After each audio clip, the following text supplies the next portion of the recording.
A lot has already been said about the iPhone 16e. Apple's new budget-friendly iPhone is this year's most controversial device, which rose from the ashes of the iPhone SE lineup that has been discontinued. The iPhone 16e looks suspiciously similar to the regular iPhone 16 but costs 20,000 rupees less. So the real question is, what exactly are you getting, and more importantly, what might you be giving up? Let's talk all about it.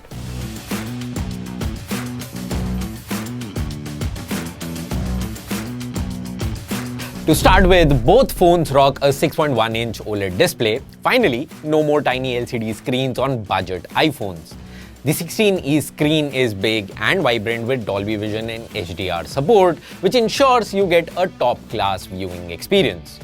Apple claims that the 16e screen can hit 1200 nits of peak brightness, and in our display test, it did better than that with 1525 nits of peak brightness, which is also close to the iPhone 16's brightness levels. The 16e sticks with the classic notch design for Face ID, while the 16 gets the fancier dynamic island. Another change with the iPhone 16e is that Apple has got rid of the Touch ID for Face ID biometric system.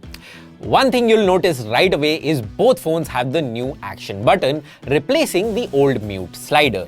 This is customizable and lets you quickly access features like camera, flashlight, or even run shortcuts. It's nice to see that this wasn't cut from the more affordable model.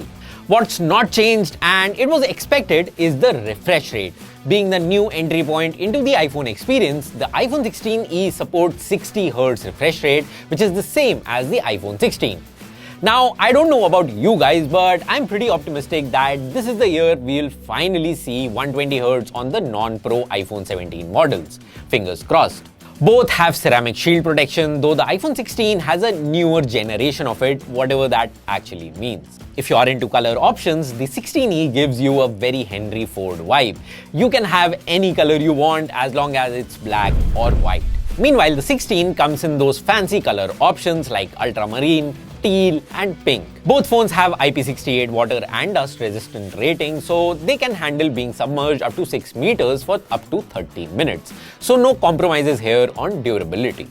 Now here's where things get interesting. The iPhone 16e actually packs the same A18 chip as the standard iPhone 16. No more giving budget phones last year's leftovers anymore, though with a slightly trimmed down 4-core GPU instead of the 5-core GPU in the standard model. Well, will you notice this in day-to-day use? Unless you are running benchmarks 24/7 or playing the most demanding games, probably not. Even with the 4-core GPU, the iPhone 16e still supports hardware-accelerated ray tracing for more realistic gaming graphics and benefits from Game Mode in iOS 18, which prioritizes performance while gaming. Both phones handle everything from messaging to social media without breaking a sweat. The A18 is a serious powerhouse compared to older iPhones and is 80% faster than the iPhone 11. Both phones support all the new Apple Intelligence features like notification summary and those Genmoji things that let you create custom emojis. Now, Apple claims that the 16e actually has a better battery life, 26 hours of video playback, that's 4 hours more than the standard 16 and 6 hours more than the iPhone 11. In my daily use, the 16e consistently lasted for over 8 to 9 hours in mixed usage, which includes browsing, checking Instagram feed, watching YouTube videos, listening to music, and more. The 16e is rocking Apple's first in-house 5G modem, the C1, which is apparently more power efficient than the Qualcomm modems in other iPhones. Overall, the 16e's battery life is not at all bad and you can fairly depend on it. Alright, here's where Apple had to make some cuts. Both phones have a 48 megapixel main camera, but the standard 16 has a 12 megapixel ultra-wide lens that the 16e doesn't have. The 16e's single main camera offers a 2x zoom by using the middle section of the sensor. The 16e also misses out on macro photography, the latest portrait mode controls, and that fancy new camera control button.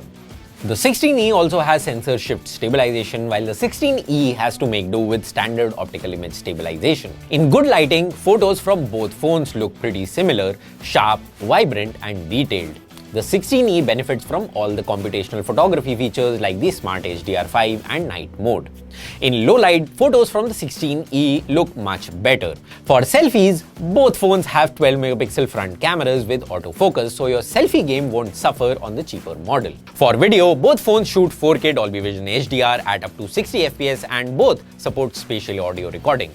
The new audio mix feature also comes to both phones, letting you adjust balance between voice and background noise after recording. The 16E does miss out on MagSafe, which might be a deal breaker if you are invested in that ecosystem. You get regular wireless charging, but only at 7.5 watt compared to the 16's 15 watt and 25 watt MagSafe capabilities. Both phones have USB-C ports though, so lightning cables can officially retire to the drawer of obsolete tech we all have.